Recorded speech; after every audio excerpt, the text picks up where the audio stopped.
It's really great to have you all here for today's Discord office hours, and this marks the first Discord office hours for the month of May. Uh, and it's really great to kick it off here. I have an old friend, Christian Klein. Christian and I have known each other for quite some time. We work adjacently, myself at cycling, Christian over at Ableton. And we tend to roam around in the same kind of virtual corridor, so to speak. So we certainly see each other virtually as names, but due to pandemic and other circumstances, haven't been able to catch up in person so much in the last few years. So it's really great to have Christian Klein here from Ableton, as well as many other things, not just an Ableton employee. Christian, welcome to Discord office hours. Thank you for having me. Really nice to be here. So, Christian, I'm going to go all the way back to the beginning. Uh, I'm, there's a few points I want to touch on, but I'm curious about a couple of things because I actually don't know what the answer to these are. But I guess the first one is, uh, were you on board at the beginning of Ableton, like literally there with Robert and Gerhard, or did you come?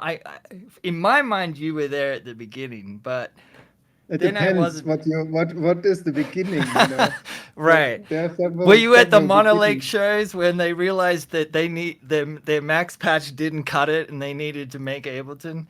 Um, Well, it wasn't quite like that, but I knew Robert and Gerhard before there was Ableton because we played shows in Berlin, and in those days, like that was late 90s, maybe 98 or something like that. The electronic scene was like kind of small, right? There were right. like not so many people doing that kind of stuff. And we played a show together, and so I knew Robert and Gerhard from playing music together. And later on, they Recording formed in the company. progress. Oh, Sorry. recording in progress. So great, thank you, Tom, for doing that. So I knew them from playing shows, Gerhard and Robert, before there was Ableton, and then I was, what was I doing? Like I was doing civil service back in those days, what you had to do in Germany, and so I had a little bit of time to do music and so on. Later, I went to university, but then the company was founded, and I heard that they are looking for people, and I went immediately out of university and said hello, I want to work. And that was before Ableton was released, actually. But it was, of course, after it was founded. Like it was founded in 1999, and I joined in before the release of Live One. That was version 0.9 when I joined, basically. Wow. And it was like, I don't know, 18 people or so, right? Like, Wow. and yeah, it was fun. I mean, for me, it was fun because it was like my dream job to get, like working in this kind of domain generally. Because before that, I did apply at Native Instruments, you Ah. know, because I didn't know about Ableton, but I did Yeah. apply at Native and wanted to work there because that was kind of what did interest me, the whole music technology stuff. But I haven't heard back from them, so You um, they still haven't gotten back to you. they still didn't get back to me. Yeah, it's kind of okay, I think, by Yeah, now. yeah, I think Um, it's okay. Wow, so mm. yeah, you were essentially there at the ground floor. I Yeah, mean, when we did hit the button and released version one, I was there. And I mean, it was like kind of an interesting experiment at the time because nobody knew if this is gonna be interesting to some other people but yourself, right, right. And so, of course, it was when I started to work there, I thought, well, maybe 3 years and a big company will do a similar thing, and this was it. But I'm not 23 years in, and it's still going. And I mean, we don't run out of ideas, and there's lots of things to do nonetheless. And so it's always busy, and these years flew by, and it's like I don't know what happened, but it happened. Yeah, I mean, definitely. And when we did the sound check earlier, just speaking of time, like you were, I think you were like, when did we last see each other? And it was like, Yeah. wow, Was that's that like 5 years ago, or what was it? 7 years ago, 20. 7. Okay. I'm like, Hmm. what happened?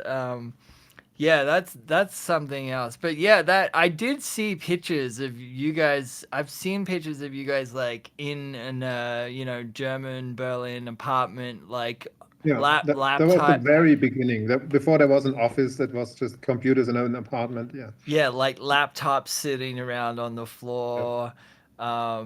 Yeah, it certainly it was like, oh, that would have been pretty cool to be around. Um, I imagine that was pretty exciting time, right? Like, cause software you could run real time DSP. Uh, Yeah. I mean, finally, that was the moment when suddenly, I mean, Steinberg came out with VST technology in, I think, 97, right, right? Something like that. Were the first time you could run something real time on a normal computer, because I mean, you could, before that you could do that on really expensive computers, right? But right, then like right, suddenly you could have like I don't know, a Power Macintosh, which still did cost a lot of money, and do that stuff. So and I don't know that because of that, something like Ableton was made right. possible basically.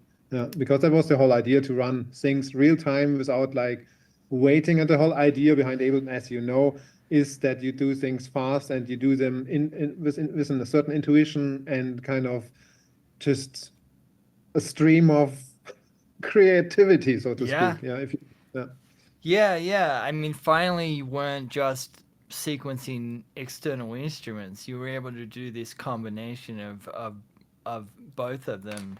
Um, yeah, I'm curious. Did were you using Macs prior to all of this? Like, when did your yes. Macs days start? So that was prior this, because so I initially started making music when I moved to Berlin, like making electronic music. Before that, I did like sonic youth type of noise guitar stuff. But then I moved to the big city, Berlin, and had no guitars and stuff anymore. And I was interested in computer stuff. So, Yeah. because before that, I had no interest whatsoever in computers. I hated them. And then I realized, oh, you could make music with computers. Like the whole breakbeat scene basically got me started, like hearing these Right. chopped up beats and glitchy things.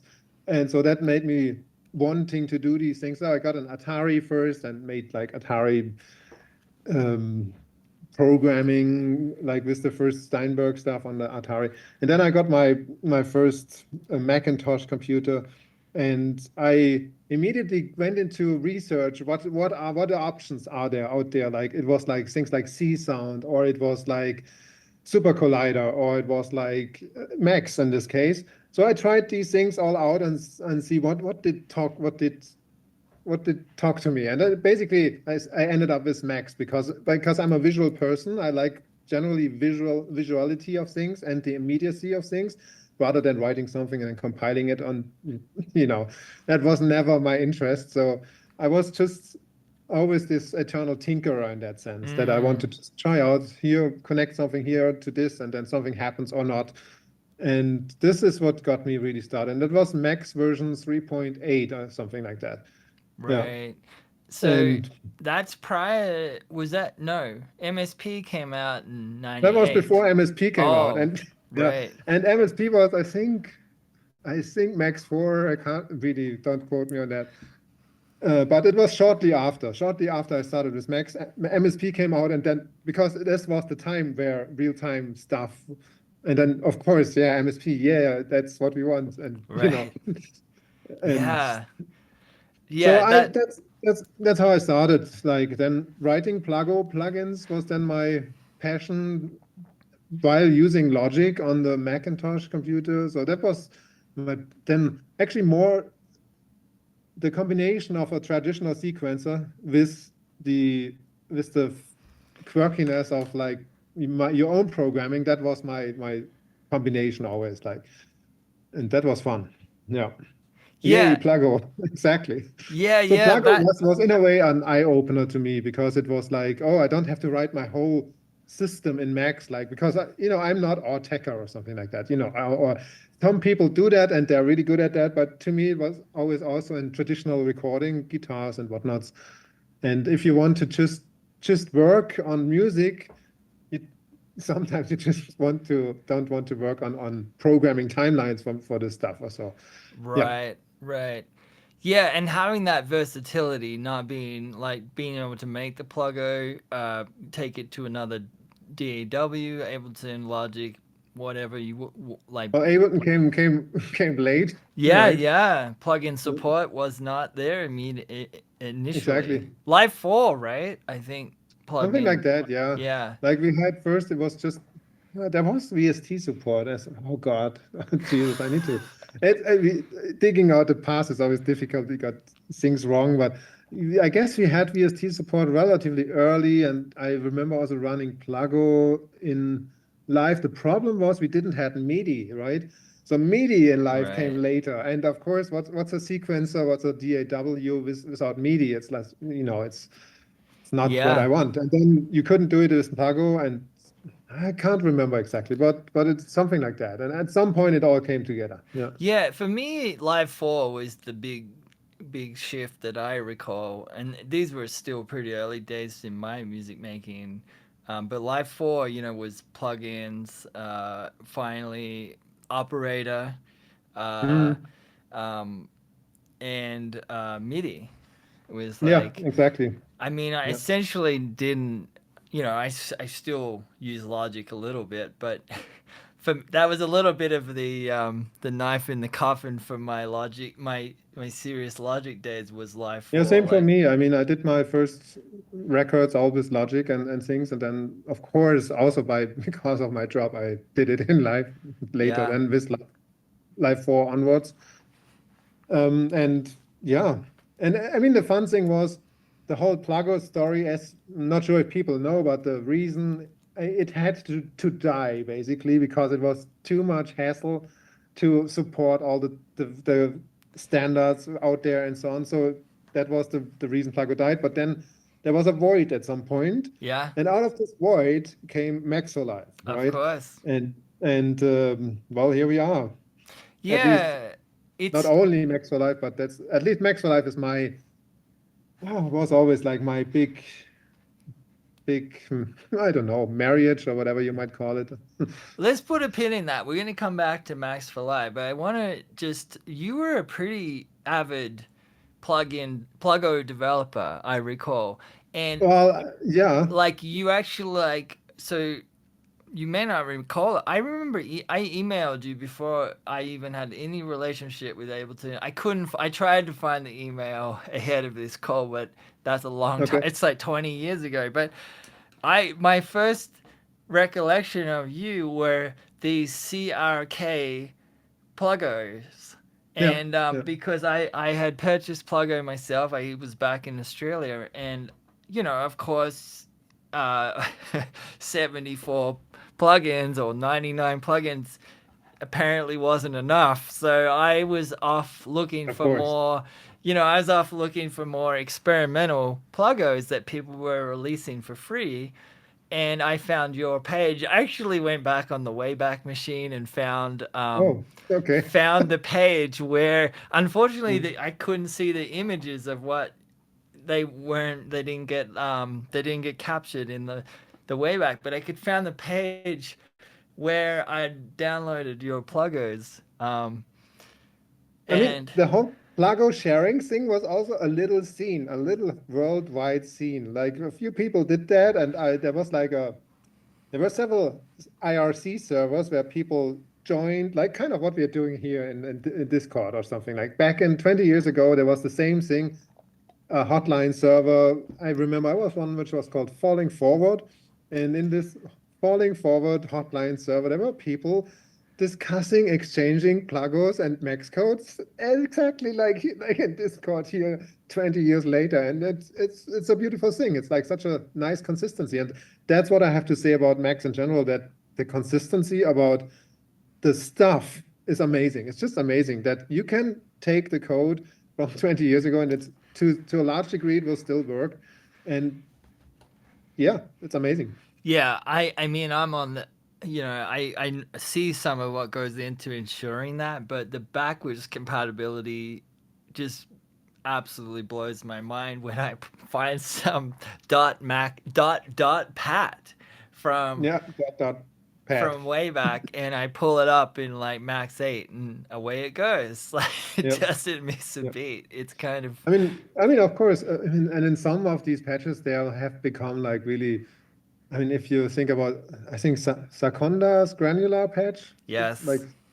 things like that, that are like just like foundations to some degree, Yeah. you know, yeah, that's great. Yeah, I mean, if I recall Seconda, I mean, something about Seconda's Max patches were that he was one of the first people to do in Max. Obviously, it was being done elsewhere, but to implement a like kind of voicing Yeah, granular real time or granular processing in general without those kind of buffer clicks and stuff. So exactly. Yeah.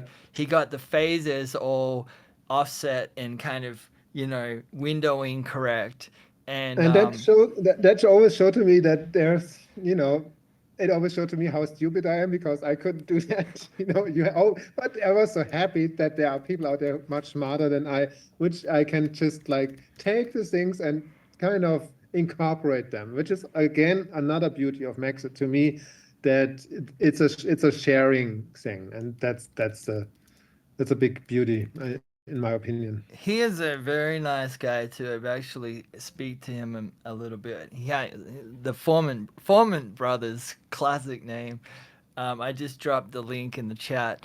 But yeah, you're totally right. It's like the combination of not just hearing that patch and being like, oh, this sounds incredible. Uh, Also seeing how he implemented the offset phases to drive the windows to create this kind of voicing type scenario without Yeah. the use of polyphony, that just like immediately unlocked several parts of my brain. And I was like, oh my god, I can do this now. Like, Yeah, yeah, of course. I mean, you always take away something from all these things, even if they're old. That doesn't, that it's not a question of is it old or new. It's a question of what's the idea behind it, and yeah. So he that's the switched. Funny story. Why I was talking to him was I actually had sent someone to the link because I had it saved, and they were like, there's no page there. It did 404s, and he'd changed websites, and so I emailed him and was like, hey, the sugar synth and that are granular, 2.5 are down. And he's like, oh, we switched websites and we forgot to put the page up. He's like, I've received something like 700 emails from people because people still go there to get the patches. Um, yeah. I think there's a reason for that, of course, yeah. because I think they are so foundational to some degree. But yeah. Yeah, yeah. Anyway, but so that was kind of my and my interest was always to dissect these things and kind of study learning by studying these kind of patches and so on. It's not like, I'm totally self-taught about these things. I never learned anything about computers in my whole life. I'm coming from a completely different background, but my interest in sound and in music was so gravitating towards this construction of these things. How are they being constructed? Yeah. And so I taught this to myself how this is work, and Max was the perfect platform for me to do this because it's immediate. And well, I'm sounding like an advertisement for Max now, but that's it. To some degree, I think often that my job at Ableton, I have I got it because I knew Max and I knew how to make simple things in Max. And Right. of course, Robert and these people, they were kind of similar. I mean, they were back in those days, they had an advantage of like maybe 2 years of Max programming or something like that. And also, to some degree, Gerhard, of course, did his granular thesis in a completely different language, but he went to, coming out from an academic background there, and me coming in like more or less kind of from the street, if you want, with a completely different angle, which is also interesting in that sense. Yeah. Yeah, it's funny though, but I feel like, in that sense, that melding of people from different backgrounds and Max being the conduit to join you guys together there at Ableton, Yeah. yields results, right? Because yeah, you've got people coming to Ableton and Max from an insane variety of backgrounds and knowledge bases and skill sets, and that's, having that versatility and that variety of people working on the one product Yeah. means that it's likely to appeal to a wider audience.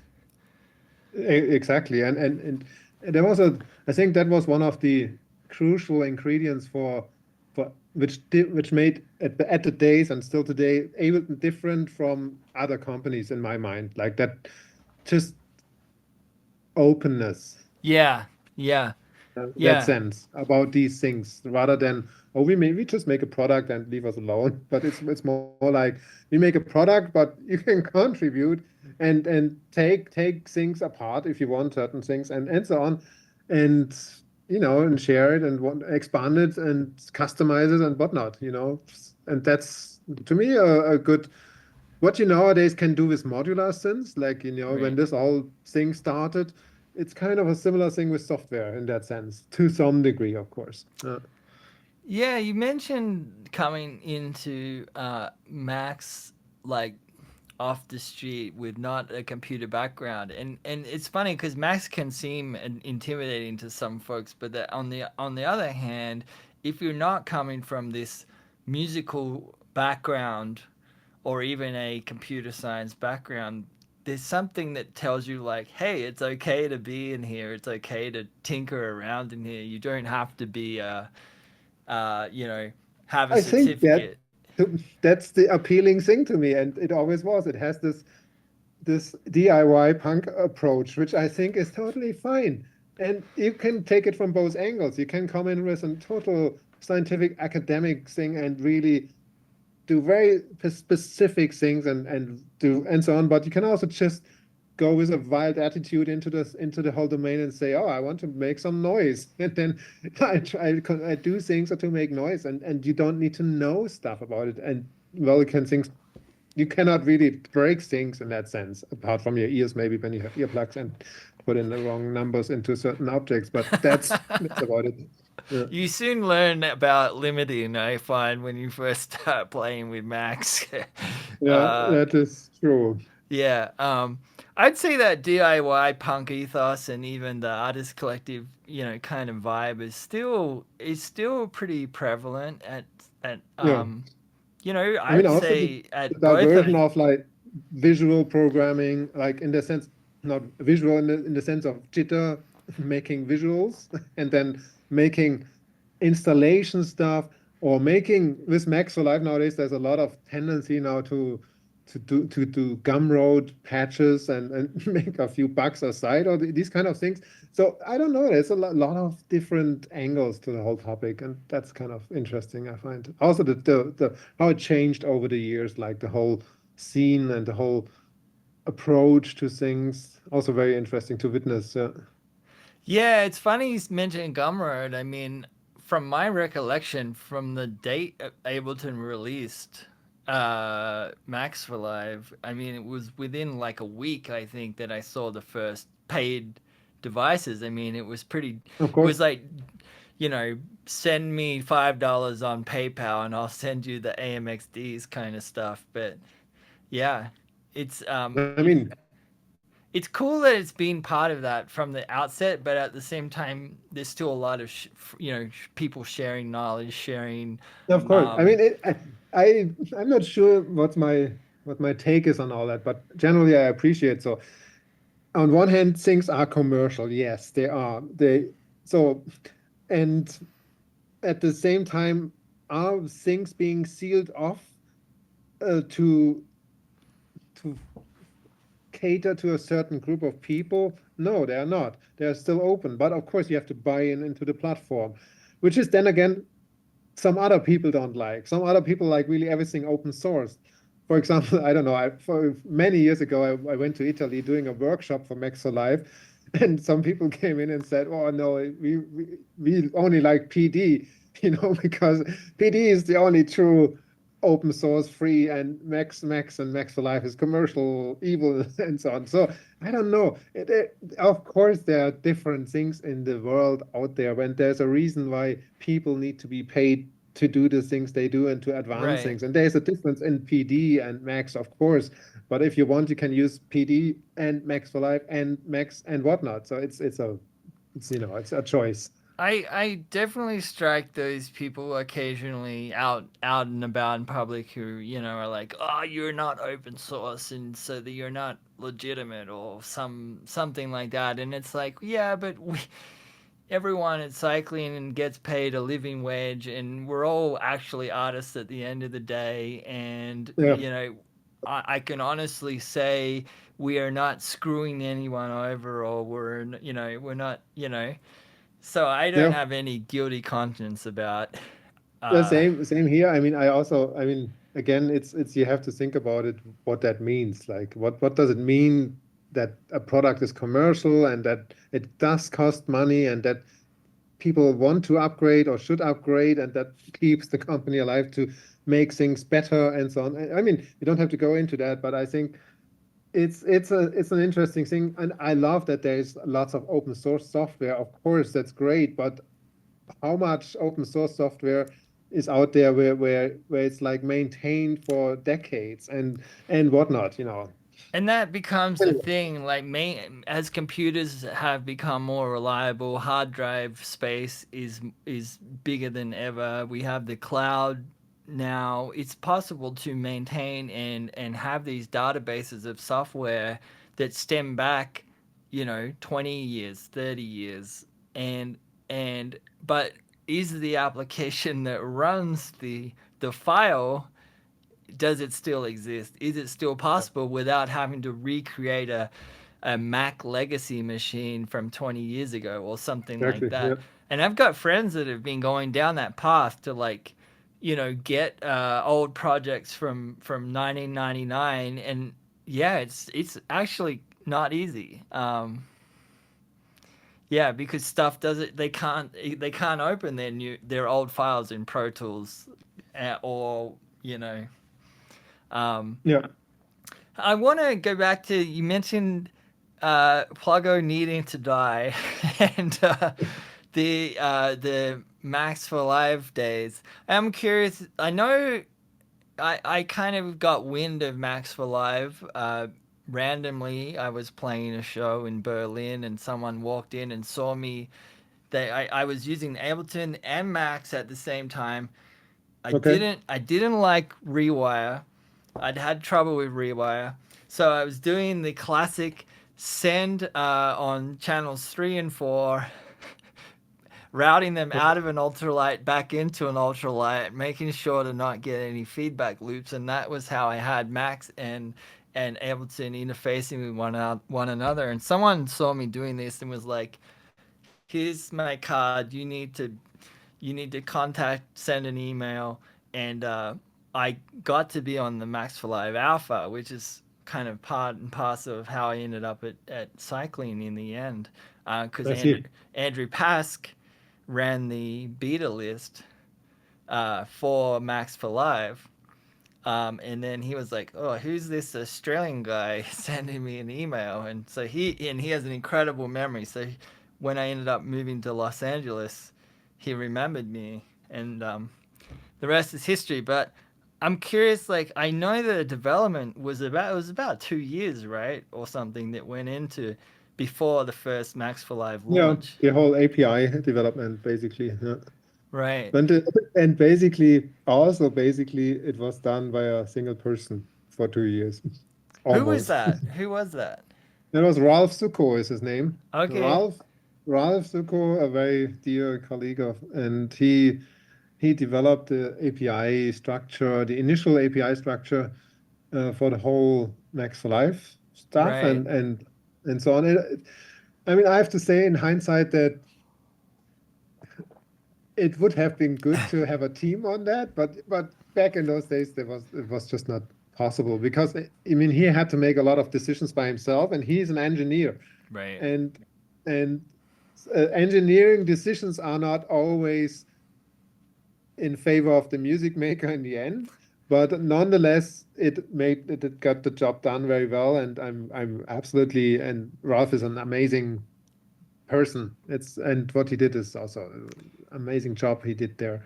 And so yeah, that was the 2 year span of development of Max for Life, and Wow.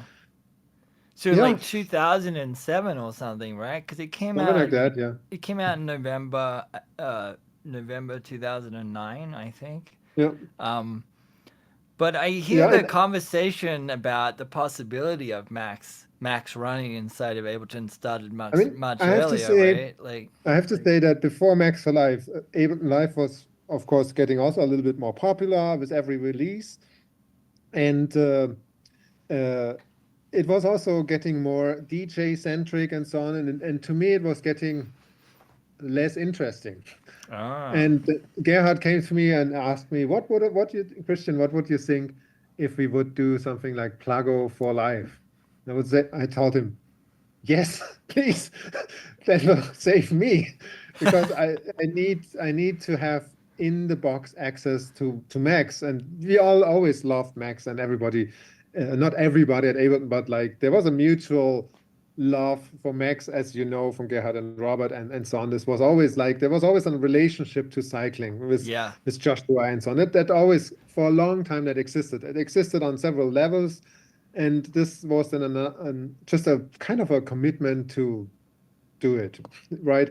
And when it then was done, it saved, to me, it saved my relationship to the product Ableton, right? Because uh, even though it was kind of great to have a platform which is different than Logic and so on, and all these more kind of more modern features of like the session view and so on, but still back in those days when it didn't have Max for Live, it felt really a big void, and mm, it, that's so I was really, really happy when that happened, and was like a big spokesman for the whole thing, and did, I don't know, lots of education tours and taught people about that thing, Max Live, what is it?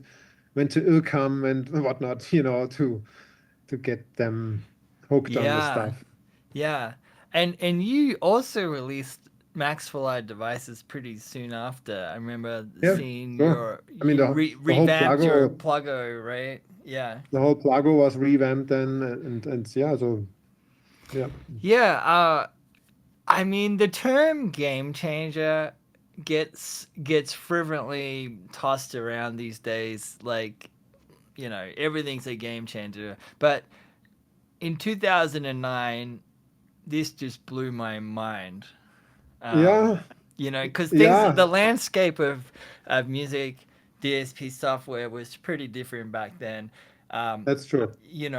and there was a lot less DAWs. The concept of modular still really modularity and modular still really was Moog 5U kind of Eurorack had was In a way, still yes. That was kind of Eurorack was the situation. Yeah, yeah, yeah. Dofa was making modules, but it certainly was still many years off its kind of global expansion. That's Uh, true. Yeah. and Like I in just terms of remember hardware, sitting. software was also. I mean, again, the world situation in terms of music making was slightly different than back then, and but also it took a while until something like an integrated system that such as Next to Live gets more love, because initially it was also flaky, more. I mean, and so on, and there were issues, and people didn't want these issues. Of course, they don't want issues. Nobody wants issues. Who wants an issue? And and so I mean, of course, these things take time. It's not like you make these things and then they're perfect. That it Right. takes time, and but and also maybe it was,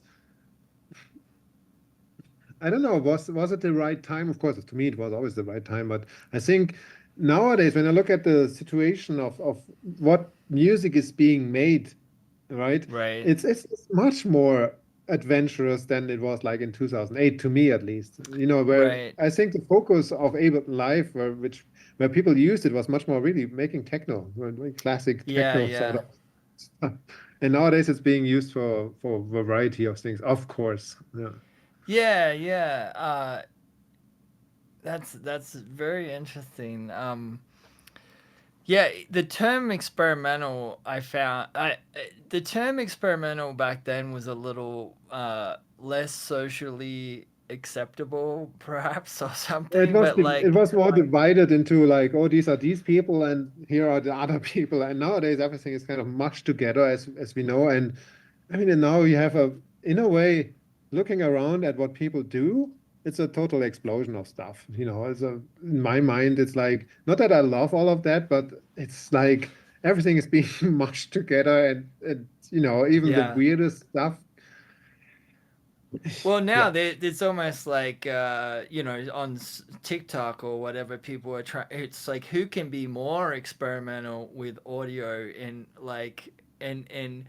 meanwhile, 15 years ago, you might not put a video on YouTube for fear of like someone Yeah. someone I mean, pigeonholing you or something. in a way, I see it like this, that when something like Nirvana broke the commercial pop scene in the early 90s, nowadays you have and suddenly it was like completely established, you know, and nowadays everything is kind of established in that sense, like glitchy IDM stuff mixed Right. into sweet pop music, totally established, no problem. It's kind of, it's not the question anymore, like, is this acceptable? Nobody cares about this. Nowadays, the question is more, does this draw attention to something, right? Yeah. And I think that's still probably the main question right now, the Yeah, attention. it's definitely changed. I mean, my wife is a big Rosalia fan, and I quite like Rosalia as well. And I saw her Moto Mummy tour, and last year she opens the show with just basically a wall of white noise and I strobe mean, lights. something you would expect from FX Twin, right? And probably still Right, does that. right, right. And meanwhile, this is like commercial, Yeah, Latin pop, and exactly. it's kind of like wow, like this was something I would see in a basement. So That's kind of what I mean. That's exactly what I mean. That there's no nowadays. It's like it's totally as I said, established. It's probably the word I would use, like that to do this. Like, and it's not like, ooh, this is the wrong setting. You know, right. uh, Yeah, I wonder. I also wonder if the uptake of Max for Live in live might have been faster. I mean, these were decisions beyond me, and I don't want to get controversial here at all. But I just did strike this recently because I was trying to authorize Live 8 and Max for Live on an old Mac that I have here, and I realized, and so did some folks at Ableton. Oh, Max for Live was not part of Live 8 Suite. It was a yeah, separate license yeah, initially, and yeah. I don't remember. Someone in the channel may remember, but I don't think it was added until like Live 11 Suite or something. I But would, oh God, I would yeah, dig in my brain, but something like Live 10-ish sounds right to me. right, right. Yeah, And so I think that certainly changed it in terms of like, oh, what is this Max yeah. for Live thing? It was an See, add-on, you know, an add-on yeah, for these people, for these people. And now, as I said, maybe in the same way this has been established, but it came with a lot of. It was not easy because, you know, it's yeah. if you think about it, that it's not easy to marry these things so heavily together. But now it feels like, to me, it feels good. Yeah, I'm very happy about it. Yeah, it's It it's was too. It's like, really interesting too, because like I do know for a fact that it came out in '09 and EDM was on the rise. Skrillex was a big user of the big three. yeah, the He big really three. loved Darwin Gross's Buffer Shuffler. Well, it's a beautiful thing, and there are like discussions. How could we modernize the good old buffer shuffler? I mean, we talked about it to some degree. Yes, yes. I didn't make a lot of progress yet, but I have a lot of thoughts. We should talk about this another time. Yeah, we should. We Uh, should. but I think buffer shuffler is one of those devices which I think is so, we call it at Ableton almost canonical. That's the word we often use for these kind of things. And there was this VST once from Smart Electronics, which was called, made famous by Aphex Twin. What was the name of that? Smart Electronics, same thing, a buffer shuffling device, had just a very ugly interface. Oh, I can't remember the name. Anybody remembers the name of a VST which from Smart Electronics which does buffer Oh yeah, shuffling? yeah. I know the one. Ah, it's is it Super Trigger? It wasn't buffer override. There was Was it one Destroy super. FX or Smart Electronics? I can't remember. It was either Destroy FX. Anyway, what I'm trying to Yeah, say is this type of buffer mangling and stuttering and whatnot, like buffer shuffling, it has become a really go-to effect, similar like not similar like reverb or something like that, but it has almost found a place in music making generally, where it formerly was really in this very niche electronic scenes and stuff. Now it's really a right, pop right. music accessoire. And I mean, in live we had the also our own version of that. Um, what's it called? Jesus Ah, Christ. beat repeat. Beat repeat, thank you. I should know that. And also very old device by now. And I think there's a to be done about this stuff nonetheless. A Yeah. beat repeat is as old as buffer shuffle, probably older than buffer shuffle by now. Uh, Yeah, I mean, one of the beauties of Buffer Shuffler was the ability to take a slice and reverse it. That was, yeah, exactly. and then Buffer Shuffler 2.0, I mean, that just went on another level with transposition and Yeah, panning and exactly. um, Yeah. yeah, it's funny you And mentioned that uptake in like kind of that glitch aesthetic, making it into another artist, mainstream, huge Charlie XCX, yeah, who produces with AG Cook. The amount of glitch and experimentation they somehow squeeze into a 3 minute 30 pop song and still make it, you know, nice enough for radio is kind of wild. that's true. I actually found it. It's called Super Trigger and it's by Smart Electronics, Yeah, as I Super said. Trigger, classic. I posted the GitHub link in the chat. Yeah. Yeah, Super Trigger was So to me, Super Trigger is kind of the something like again the precursor to Buffer Shuffler, yeah, and and but what I'm trying to say is when Skrillex used Buffer Shuffle, that's of course something like I don't know, making it into this other type of music almost, kind of this whole music did live from that type of stuff nonetheless. And I remember also people coming to us and asking for way more advanced uh, things in this area. But yeah, we are not a plug-in manufacturer. That's the right, other thing. right.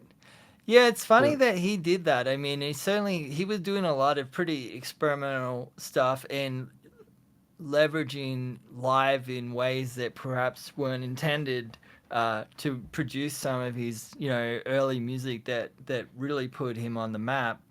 And then I felt like EDM just went into this safe place, 2014, 15.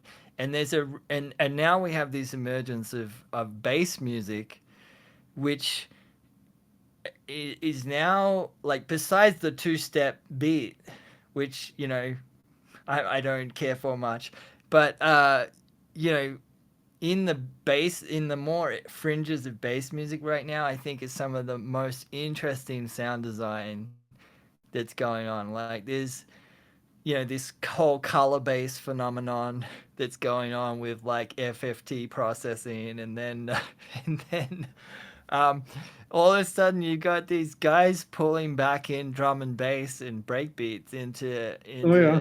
it's I mean, kind of I don't know much about this because I don't have a lot of access to these things these yeah days, unfortunately. But sometimes. in the company we have like of course a music channel where people post stuff and so on. So I get introduced to some of these things, and which is it's quite interesting for me to see indeed. Yeah.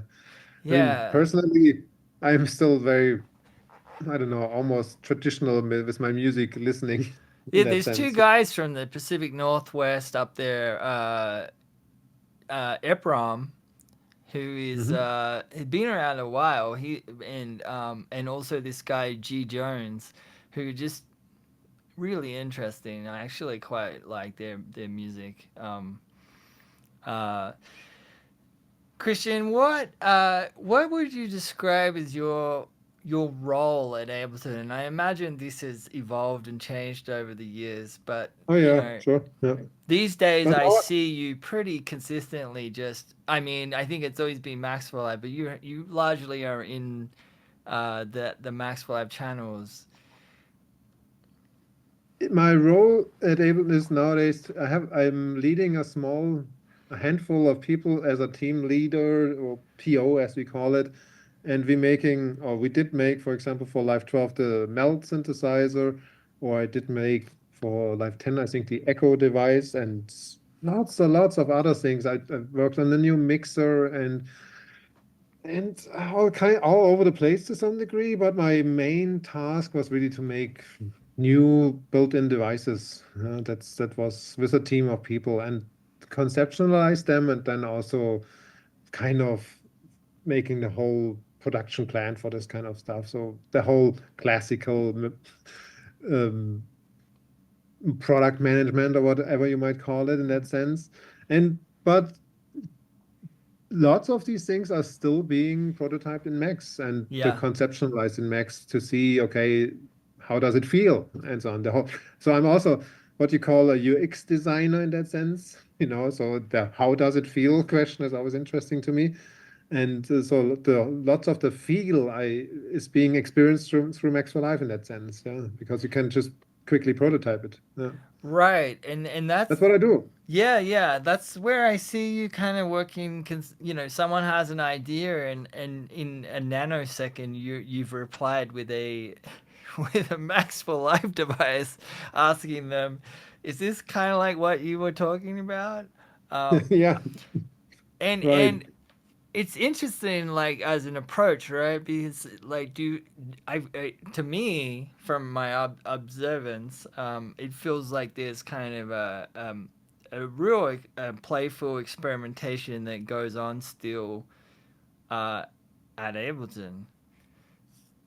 I think that's how of course, not always, but to a large degree, develop ideas. Yes, yes, because of the fast iteration, and the iteration is to me what wins always. Like when you can iterate fast and quickly and get an idea to someone, and the person then understands, oh, this was your intention. Oh, I know, I get it. And you can quickly do that in 5 minutes. That's fantastic. I mean, then of course to do it for real takes then many months, but that's another story. But I mean, to me, this is like I use Max for not only prototypes and stuff, but also for making presentations or for making whatever, almost for everything, for Right. yeah, so it's to me my absolutely go-to tool. Even sometimes I for photo mangling, I don't use Photoshop. I use Max for that or something like that. It's Yeah, I guess one of the beauties is, and from when I'm trying to explain something and I use Max to explain it, is that you can kind of strike while the iron is hot, and while people are still excited, you can give them something to play with and kind of like yeah, keep that excitement going. I mean, I find if you sit around a room with not even a pen and a bit of paper, is that ideas come and go and disappear, and yeah, excitement is what kind of keeps them burning in order to finally get to something.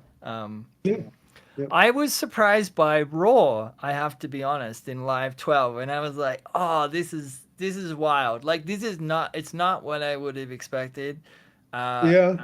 and so when it popped up, and I was like, the whole being able to literally feed back to your speakers explode kind of thing. I mean that is a beautiful new development, I would say almost, because in a way, a couple of years ago that wouldn't have happened, I Yeah. think.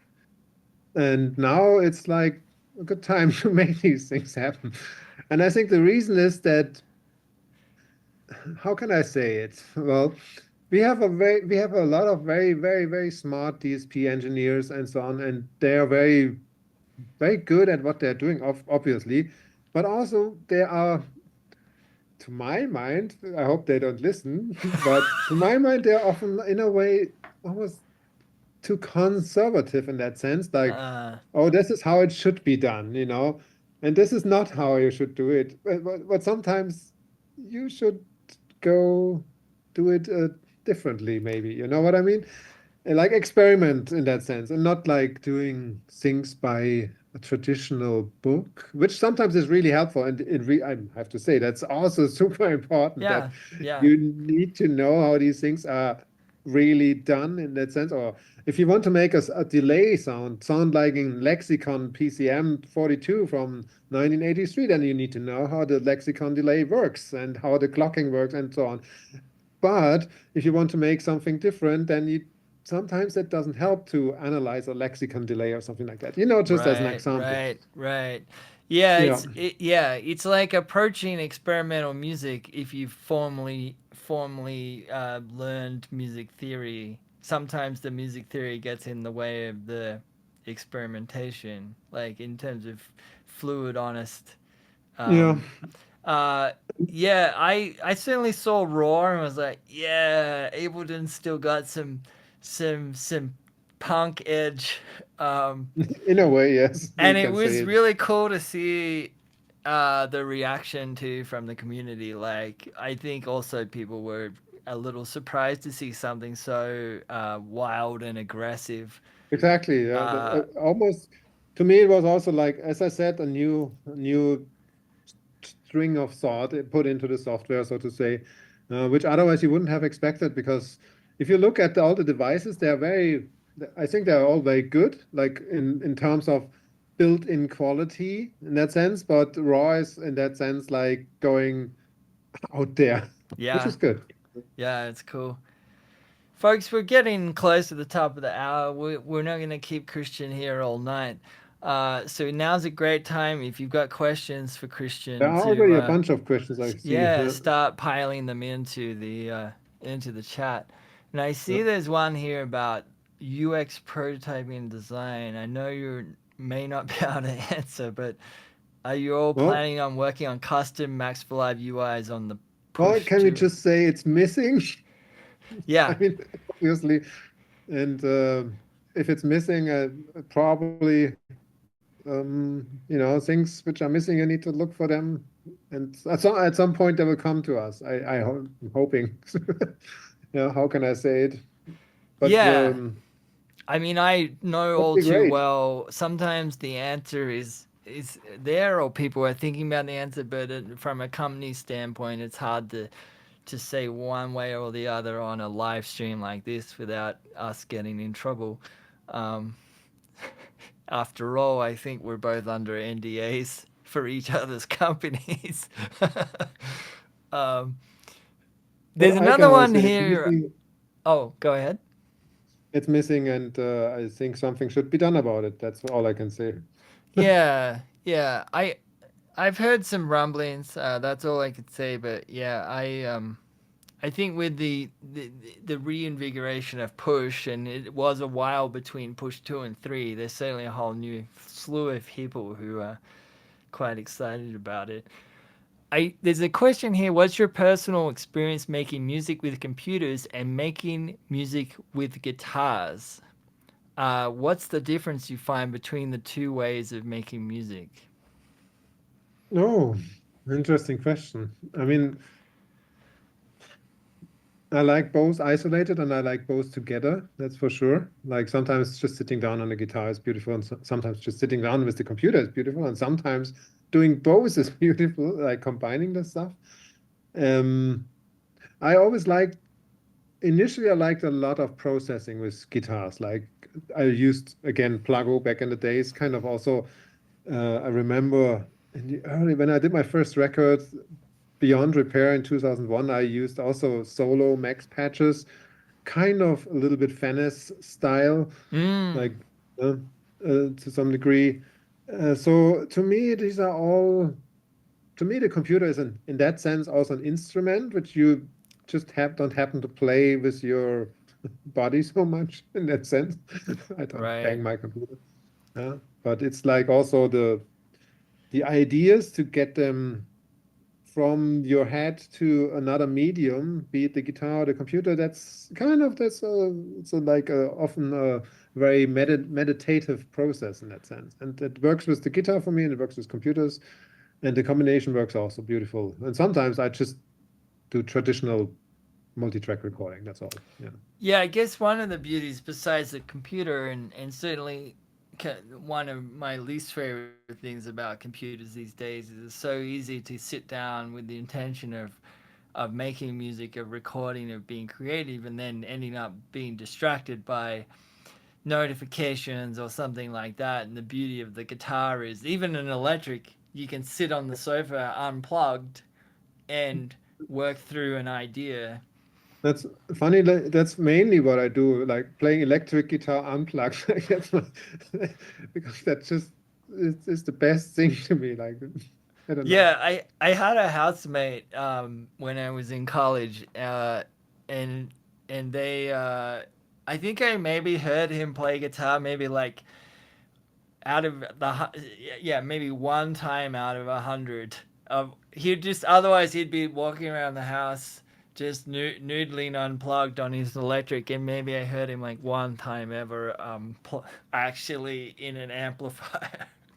Yeah, um, yeah. I actually same here. I mean, the amplification days are a little bit over for me, and I'm also not so much interested in that. I'm more interested in like combinations of melodies and chords more than the overdriven sound of something or so, and right. then maybe even the processing of something that is uh, of my interest. We have a technical questioning. I'm not sure this is answer. I'm not sure we can answer this in this call per se, but it's about Ocelot, and specifically the question is, there's a lot built into Ocelot, real-time routing between B patches. Mhm. Um, what was your approach there for that? I'm not sure that's an easy answer. What was my approach to that? I'm also not sure how to answer it. Yeah, Um, so making Ocelot in itself was, of course, a very consuming challenge. It took 2 years or so, and once like I did it together with a colleague of mine, Nico Starke, and once we settled on a structure, how it should work and how a module is being composed, we basically the structure was there, and we had to work with that structure because otherwise it would have been too difficult to redo the organization of the whole system right, in terms of scripting and whatnot. Um, yeah, but ultimately it's pretty straightforward, I think. There's even a making your own module tutorial if you still want that. I mean, by now I just looked it up. It has been 10 years that I did that, or again 10 years. And I actually didn't manage to make a lot of updates for it because I just didn't have time. yeah, But I have a lot of ideas to make a Ocelot version 2 for a modern time and age. I think there's still, to me, I have to say, this whole idea of something like Ocelot speaks a lot to me because I don't have to go to the editor to do certain things. right. So to have an environment which runs on top of Live rather than in the back end of Live, where you can do these patching, I love that. Right, Yeah. right, right. But it's a Yeah, different paradigm. Yeah. yeah. Like you're not having to hit the edit button to go and change something. Exactly. So patching out of the box. Now we have this cross patch object, which does a little bit of that if you want, but it's of course by no means as, I mean, this is really completely custom code or the whole thing where you can could technically use it for anything, in Right, that sense. Yeah. right. Uh, we got we were asking people about what books they're reading, but someone has actually asked, "What are your?" They see your records there in the background. Like, Oh what yeah, are you? well, What's your record recommendations at the moment? What are your? What are some of your? oh, that's so hard. So I don't know. As I said, I'm very traditional in the sense of my records, but what does it mean traditional? I don't know.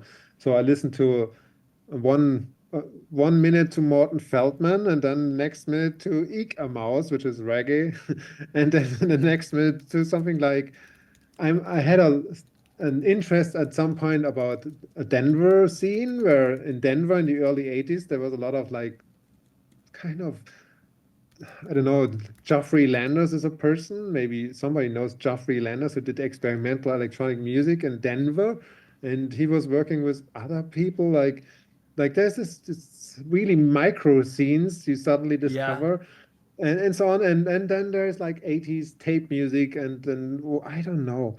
So I'm always going into these rabbit holes of a certain area and looking around with my torch basically, and some of these things then find its way into the shelf back there. yeah, And but a lot of what I listen to is still more older stuff, yeah. like older SST records or Homestead punk style stuff, or maybe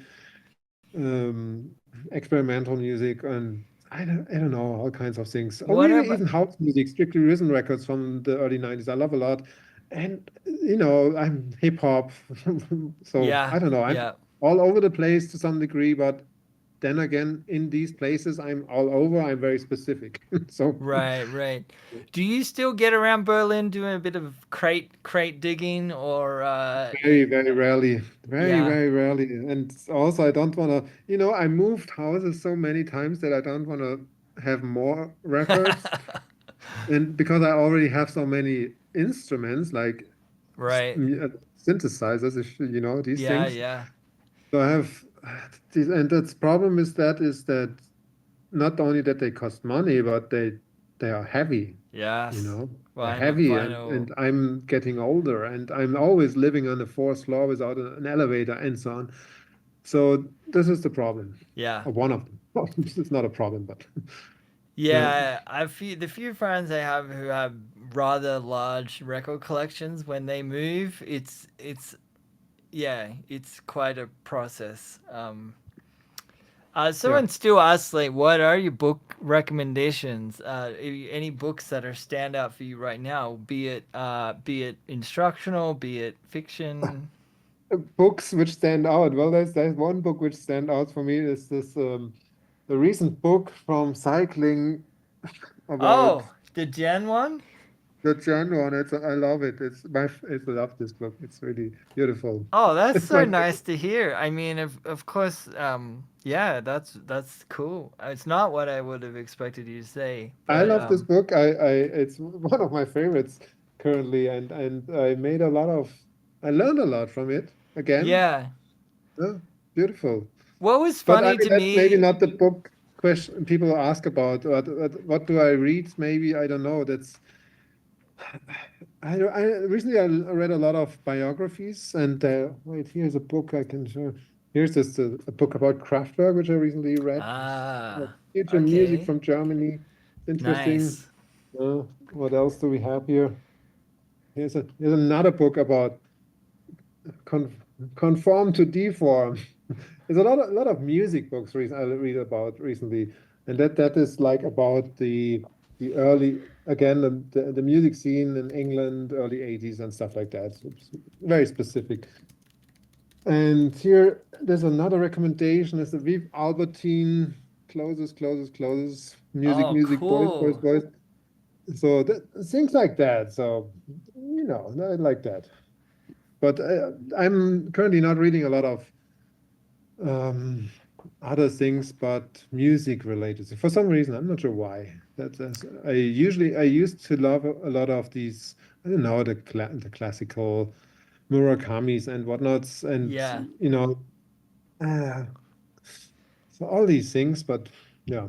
If you were to if you were to pick one thing about the Gen book, what would you say is it like that really spoke to you? What did speak to me? I mean, there are a lot of things laid out which inspire me to use for completely different things. And Mm, always when this happens, that I see someone making a patch, a function, or explaining something, oh, this creates this because of that, and you have these functions to change it.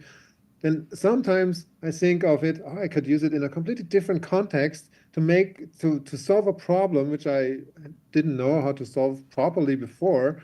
And this is what really inspires me about this book, that the ideas there are really technically really well explained, but they mm, don't describe a certain function, but it's more about the thing itself, right? So it's completely up to you what you do with that. right, right. And that is what, and I'm already working on a few things which incorporate some of these ideas and descriptions and so on. So that's great. To me, that was like a missing Yeah, thing because yeah. yeah. Uh, I mean, I'd obviously been using Gen a long time, and even had presented at Loop about it and stuff, and was, very conscious of working on a per sample basis. But like the whole framework, the way they talk about sample time, I was like, oh, I hadn't even thought about it like this. It was just a way. It was just another way of talking about it. But I quite enjoyed this new way of thinking about it. Yeah. I mean, Gen is another thing, kind of revolutionized the world for me. Like when MSP came out, then Gen was another thing which suddenly things were possible in a different way. And that was beautiful for me. But it's also, I always feel completely stupid, because again, I'm not a I'm not a trained DSP professional or something like that, but I have to learn this and can learn it and can incorporate this with the means of Gen, for example, and that's beautiful. So some of the things are just not otherwise not possible.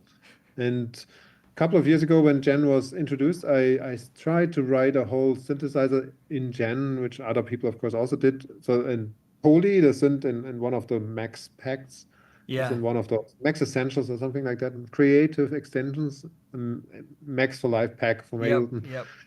So it's completely written in Gen, and it was shortly after Gen came out to just see how does it feel to write in Gen and what are the advantages, disadvantages, and so on. And funnily, out of that, then a little bit, Ableton took that as a prototype for a learning synth, which then is on the learning website on Ableton. Very simplistic synth, but the idea from that synth and so on came from that Gen patch, basically.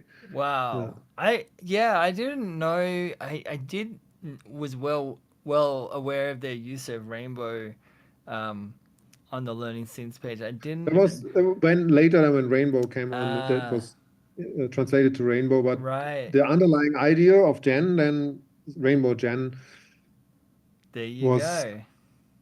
dead. Yeah. Yeah, that's cool. I mean, of course, running Jan inside of Rainbow is totally okay and fully, completely possible. Um, yeah, it's interesting. I absolutely love Max. It can on one minute it can make me feel like a genius, and the next minute it's completely humbling. Exactly. um, I mean that's that's great and terrible at the same time.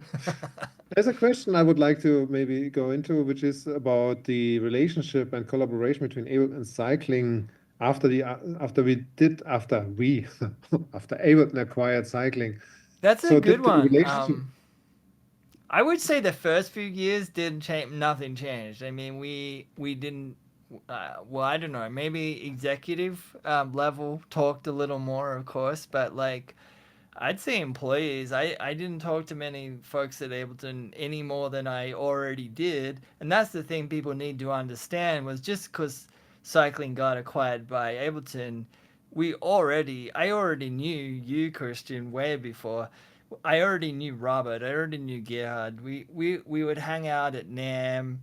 certainly because even prior to the Max for Live relationship, we've been friends forever. So it's like, Yeah. um, what I mean, it's in that sense, nothing changed. I mean, to me, it was in a way a commitment, which meant more more collaboration basically. And this felt really good because I mean, you even though we always were befriended companies and even friendships between people between the companies on a business and product level, that wasn't always like sure we do that. I mean, it was right, right, debated, and the acquisition, of course, was then some sort of commitment that yes, this is a vision for us, and we believe in that vision. And so, on that level, it felt really good to me. Yeah, yeah. It's on a completely selfish level. I was like, yay! Like, uh, everything's good. Like, Max is gonna last long into the future. Ableton's gonna last long into the future, and my patches will still open up in 40 years time. Um, I don't know. I felt like it was this thing of combining successes from both companies and ensuring, in some sense, future proofing. Um, I mean, in a way, the question would have been what would have happened if this wouldn't have happened? Yeah. yeah, I don't know. Would be interesting to play that through because it wasn't even when we introduced Max for Live as a thing in 2009 or so. I mean it it doesn't mean it would have to be like that forever. And Right, right, and there was a lot of there's also I mean you have to face it. There are also a lot of people who initially thought, well, that's a bad idea. That you shouldn't do that, right, and because they don't need that initially. They right, don't need these things. There right. are a lot of Ableton people who are not interested in this initially and about this. But of course, with over the years, I think we have come to a standard of stuff where I mean things are. I mean, it's not like this anymore that you can blame Max constantly for crashing live or not, which at some point was kind of not so as it's now, not as stable. And we have this the stability is a result of all that, of the Yes, commitment. yes. Yeah, I will answer the person and mention that we now are at a point where we have collaborative uh, meetings, yeah, together, where there will be folks from Ableton, there will be folks from cycling. We're collectively working on the same objectives. yeah, And yeah, Christian, I think you make a really good point. Is I think this is actually added to the actual core stability of yeah. of both Ableton and Max as far as functioning, avoiding crashes, all sorts of stuff. Yeah. And I mean, it's always interesting because nowadays we live in a world where other companies also do a lot of things which are kind of Max-like Right. in to a little degree. Like if you look at Bitwig and their environment, or there are other things out there which are similar, but I guess it's always like an interesting question to me, like how much is enough, and how what is the how much tools do you need to give to your audience, Right. in order to make all these things, the dreams come true Right. for these people who are buying into that, Right. and what's the form and shape of that? And I think Right. that's one of the questions I'm always kind of tingling around with, like how are these perception, what's the perception of that and so on, because there's of course the attempt over the years to make Max for Live devices very looking canonical, like built-in devices which are made with C++, and there's a lot of effort which went into that, but the question might be, is this necessary? Could it be maybe completely different and so on? Mm. And who's your audience for that and so on? And nowadays we have a situation where you have Ableton created content, which is the LFOs and envelope follows and so on, which are made in Max as Max for Live devices, and they are built into the software, such similar like native devices. And then you have like maxforlive.com, where you have 2,000 random on all levels of perfectionism from total beginner to really advanced. Like there's everything out there, and I think that that's a quite interesting development that we have there. So Yeah. I did particularly find it fascinating that, and it almost surprised me it took this long, but it looks like there's a recent uptick in people at Ableton wanting to learn Max and the new yes, Max, there's even a dedicated Max learning channel at Ableton now, and it's yeah, been really fun to kind of watch that channel and watch even people go back to my like Max for Life, learning Max for Life series from like which needs a redo from like 15 years ago, and go through it and see what sticks out for them and what doesn't, yeah. and um, And yeah, that's what I mean, that there's a it took many years, but even serious quotation mark developers nowadays more interested in that stuff for all kinds of reasons. And I think that's a very good development generally because to me it's not a that it, I mean there's no prescription what you need to use to convey an idea right. or even to convey a product if you want. So it's more about, well, how much is this helpful to others and how much is this and how many people enjoy that what is being created there and so on. And yeah, so there are a lot of answers to this. Yeah. I imagine the Well, other helpful thing would be also them other colleagues understanding what those who are working in Max are doing a little better, yeah. perhaps. Um, will we I be mean, at Super Booth? Christian might be at Super Booth. I will be there indeed, and I think Ableton will be there as well with a booth, as far as I have heard, I think. Oh, cool. Yeah, I imagine you'll have Push 3 there and a few other things. I hope so. I don't know about the plans, but I just saw that Ableton will. Last year we weren't there. This year I think we will be there, and but I will be definitely there because to me that's always like fun. I meet some people I know from this whole business for a long time, and also Mm. new people, and just seeing some new synths and so on. Love that. Yeah, I'm It's always fun. curious to see what's new. We're almost always going to things like Super Booth, Nam. I just like seeing people I've known in the music industry for a long time and catching up. It's so much different than than email or Of course, yeah, and I made a lot of interesting collaborations with people and just like exchanging thoughts about something. And to me, the whole idea of Superboost was so liberating. I mean, I remember the days when Superboost was back in the Frankfurter Music Messe. That's where they started, and then they branched out and and went stayed basically in Berlin. And mm. to me, this was the best decision ever because who wants to go to Frankfurt Music Messe these days? Doesn't It's dead. Doesn't exist anymore.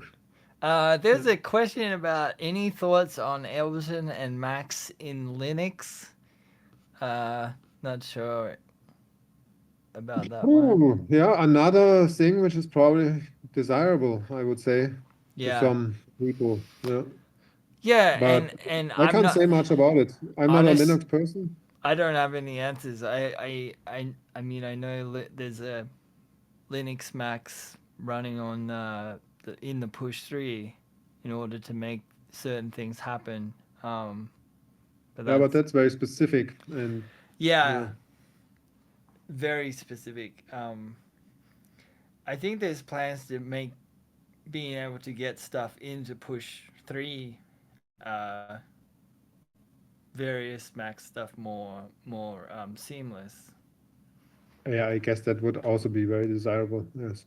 Yeah. Yeah, I mean, nice. yeah, with push, I'm not very.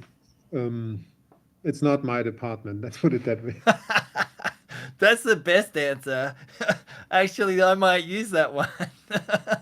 I'm not. We don't technically have. I'm not sure we really have departments per se at cycling, but I'm just gonna use that from now on. That's not my Okay. department. Um, sorry. I mean, I like the push, but it's just not my department. Yeah. I'm not on that team. Yeah, that one works too. Andrew Benson just said that I'm not on that team. That's another good one. I have to say, for the chat, there was earlier a message from Todd Reynolds, and I know Todd Reynolds from the old days, as he also wrote when I did tech support for Ableton Live 2.0. And good to see you, Todd. That's Yeah, Todd's always in here. It's always great to have Todd okay, around. cool, very good. He regularly tries to check out any of these office hours. Um, yeah, that's crazy. I mean, that's like, yeah, I think almost everyone has to do tech support at some point, right? It's also one of those things where I feel like it's part and parcel of getting to know both the product, your, That's a good product. school. Yeah, Good school. you see stuff through other people's eyes, and Yeah. And I mean, it's going down to the bottom of things. And, to me, it was like, okay, what are the problems people have? What are they dealing with and why? And then, I mean, especially when I did phone shifts, which I personally hated, but I did them. But then people tell you, oh, I have this computer and I put your software on, but it doesn't work. And then you go through the whole process. What are they doing and why and what is their goal? And you learn a lot about this. And so it's very, I think it was a good background for me for my later positions and so on, like doing UX design and so on, and generally making these things, trying to make them approachable and so on. yeah, But so, so I think it's a good school. And I remember that when I sat once on my computer when I was young and doing tech support, Gerhard came and he also answered one email just because. And then he said, yeah, "Oh, that's easy." But the point about tech support is not that it's easy to answer one email. It's about the consistency and about yeah. being consistent, being like the open ear and to someone, and being empathic and all these things. So yeah, I Yeah, think to me it was a good school for me. there's an Yeah. element that tech support, in some regards, is the backbone of a company, because they're the ones talking to the customer more than often, the most, hearing grievances and hearing positive stuff too. Yeah, sure. I mean, in the end, when you make someone happy with and solve the problem and make this person like able to make the things the person wants to do, like basically making some beats, some music, some whatnots, and enabling someone to do these things with the product you're selling, to me, that's a good feeling to have, Oh, of for course. sure. And I mean, on the other hand, I mean, there were a lot of strange, interesting experience as well. Like, Oh I mean, I yeah, could probably tell for hours about strange scenarios I had on the phone with some people, but nonetheless, it was a good school. But at some point, I wanted to go more into product development dev yeah. for sure. Phone tech support is in itself an art form. Remember colleague Yes, Andrew Pask. especially for American customers, I have to say. I'm Andrew sorry, but Pask was really. Oh, they were difficult, or American customers? the American customers, I'm European, as you know, but and I back in those days I did global support basically, Right. right? And the Americans, they well, I don't want to generalize things, but the Americans, they have a certain expectation how things work or should Right. work, right? Right. Which is different than the Europeans. They basically want to they don't have this expectation. But Right. for Americans, they have a very clear expectation how things on the telephone support hotline should Uh be working, right? And if they don't work like that, they want to speak to your superior eventually. yeah, the manager. But I'm not generalizing Americans here. No, I don't. um yeah, one of my last phone tech support scenarios was a lady called in, and I think everyone knows the Max in DMG installer here. It has the Max icon and it says connect anything. And the lady explains to me that she wants to edit photos and Okay. her friend suggested that she purchase Macs, and she'd Ooh. actually already purchased a full license and had opened the DMG and was staring at the Max icon and it said connect anything. And she called me on the phone to ask me, I'm looking at this, but what do I connect? And I was like, oh, this is where do I Where do begin? I start? Yeah, Right, exactly. right. I wanted to say, I've been doing this Max thing for 10 or 15 years. I'm still working out what to connect. Don't we all? I mean, that's what this whole Discord channel here is about, I Yeah, guess. yeah. What Uh, should we connect to what and yes. why? What should we connect? I love that we still have it there too. And I must say, every time I open up, I mean, I think about that lady a lot still because every time I open the DMG, so it's connect anything. Um, yeah, amazing. Well, Christian, this has been awesome. I really have loved catching up with you. It's been too long since we've had some FaceTime. We should do it again sometime. I'll of course see you around the Slack channels. Absolutely. Folks, if there's any last questions for Christian, we're gonna wrap it up here in the next few minutes. Um, yeah, don't think there is any. Christian, I'm gonna let you head off to make some music or get a Well, nightcap. it's 10:30 in the evening. Yeah. Friday had a long day, so not much music making anymore, but What do you some got? What do you relaxation. got planned for the weekend, Christian? Plans for the weekend? Oh, nothing exciting to be honest. Rest and recovery. Um, some projects I always probably some max patching again. Sorry, but it's true. Also on the weekends, it's not like a day job thing. That's Yeah. the other thing maybe about max patching that it's consuming. Yeah. Cons consuming in the sense of like spirit, mental energy, and time.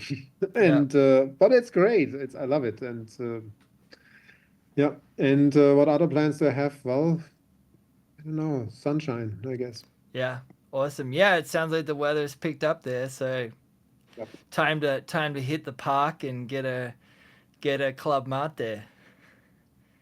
I'm not in the Club Mate team, but it's I'm in the coffee area, maybe. That's my Oh, Berlin does do good coffee. yes. I Yeah. do good coffee at home. I love a good Yeah, coffee. All come right, over, Tom, Christian. and we have a coffee. Yeah. Or if you prefer a mate. Yeah. For the people who don't know, mate is a very specific beverage. And can you explain mate to Uh, Tom? it's yeah. I would think a number of people here know Club Mate. It's you can get it here and there in America now. You never used to be able to, but it's like Okay, is it ginseng that's in it? good question. What It's was like it? a great drink to have when you're about to go to the techno headliner at Trezor or Bergheim at like 3 a.m. and you wanna stay awake. Yeah, wait, I will post the thing in the chat, and then everybody knows what mate is. Here you go.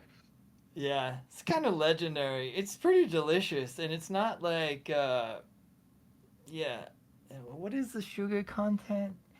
Five It's too grams. much sugar for Oh, my mind, but yeah. yeah. Anyway, Classic. Wow, I didn't know it was that old. I 1924. also didn't know actually. I never 1924. knew that. That's 100 years by now. Jesus, they have their anniversary. Yeah, Yeah, I should get an anniversary anniversary rave. edition or something. They should have a big rave at Bergheim and like Yeah. everyone. I mean, I feel like those places sell so much mate. Um, yeah. All right, Christian. All right. Thanks for joining us. This has been awesome, folks. We have another office hours coming up soon. Let me just double check the schedule here. Our next office hours guest will be Jessica Eckermann, who I believe is also there in Berlin. So that's a interesting coincidence. Um, so yeah, that will be on May 9th, 10 a.m. Pacific, 7 p.m. Berlin time. Until then, bye bye. Bye bye. Have a lovely day, everyone.